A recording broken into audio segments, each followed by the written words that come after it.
Oh, hey. Hey, do me a favor. Tell me what emotion you feel when you hear this chord. If you're anything like me, the word is satisfying. But you have to know how to use it and in what context. And that's what I'm going to be explaining for you today. My name is Joe Raciti, and I'm going to make you sound good.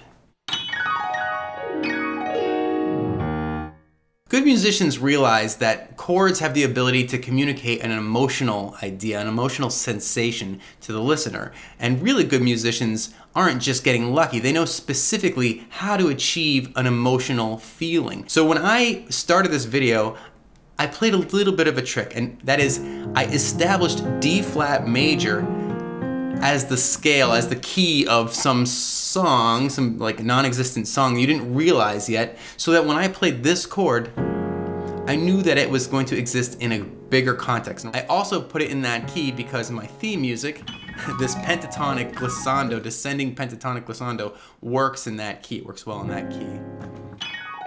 We're going to put this in the key of C. So, or I'm at least going to show you this chord in the key of C. So the chord itself is a major 9 chord. This chord is a major 9 chord, and how you play it matters, but I'm going to be explaining that too. So if we look in the key of C, and we skip every other white note, and we play a total of 5 notes using that pattern, we are playing a C major 9 chord, and I'm trying to get my fingers out of the way so you can kind of see it a little bit better. But we play this chord, and you might say, well, that doesn't exactly sound like the way you were playing it, and that's because I was playing it with a certain voicing.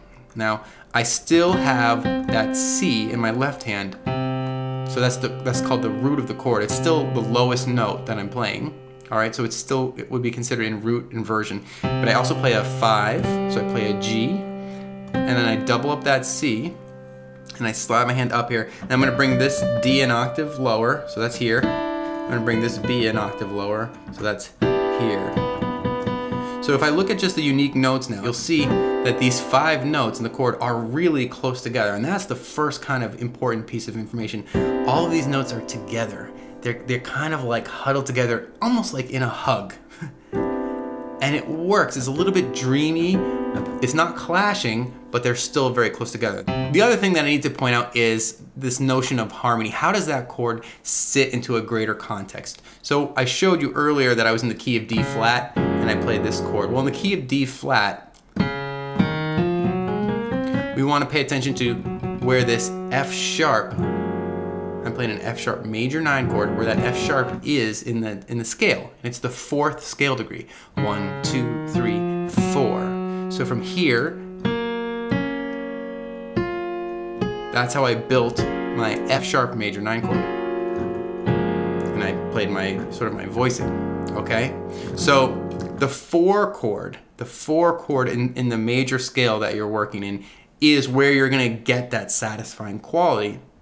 That's an important part. In a different context, this chord might not have a satisfying feel. The context matters. So if we go back to the key of C here, I'm gonna show you a totally different major 9 chord, but it should still be okay. So we've got the key of C, 1, 2, 3, 4. Our 4th scale degree is an F. So let's build an F major 9 chord. It happens to be all of the white notes still, every other for 5. That's our 4 chord. So I'm gonna bring the G down, I'm going to bring the E down, and there we have our close voicing, and I'm going to play the F and the 5 of that chord, the C, in my left hand. So if you're like, whoa, too many numbers, too much harmony, theory, whatever going on here, just look at my hands. You've got an F, a C, an F in your left hand, an E, a G, an A, and a C in your right hand. Give you just a second to get that. And the reason why the context matters is because that chord is implying that eventually you're going to go somewhere like here.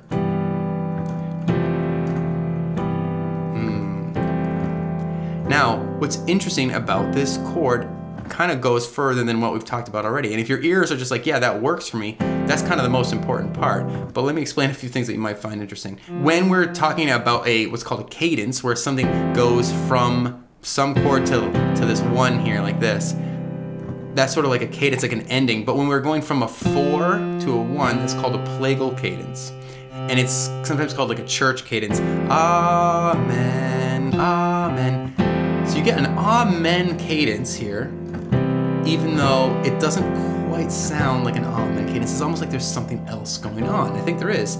If we think about the fact that this 9, which is in our chord, also happens to be the 5 of the key we're in. Anytime you have a 5 chord, your ear really wants to hear a 1 chord. 5, 1, and that 5 is kind of in that chord. So that note there is helping to push our ear to want to hear that resolution.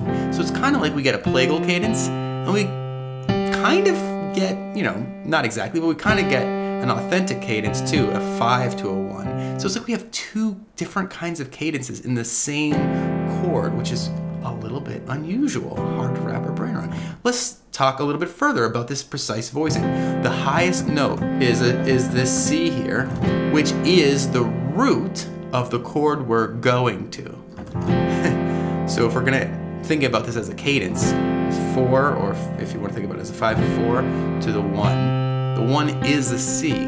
My pinky is already playing the note that I'm eventually going to. And you know what's kind of cool? My hand is also playing all of the other notes in the chord that I'm going to. What? Yeah, E, G, and C. Those are the notes in the 1 chord of this scale. But here we have our F major 9 chord, and notice if I just take a couple notes out, I'm already at my 1 chord. I actually don't have to do anything else. If I play that 1 in my bass, we have an authentic cadence. It feels a little bit more final.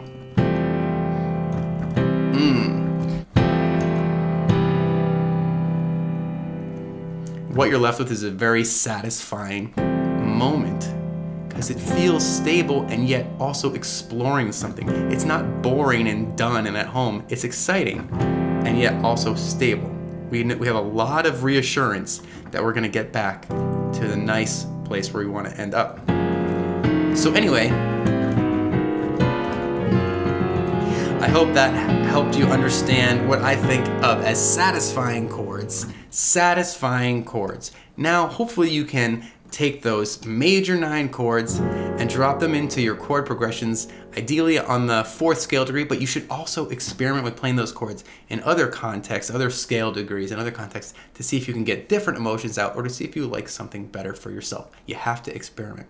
Anyway, I hope this video helped you. Don't forget to subscribe. Let me know in the comment field if I can help you with different stuff in the future that you want me to cover. I'll see you next time.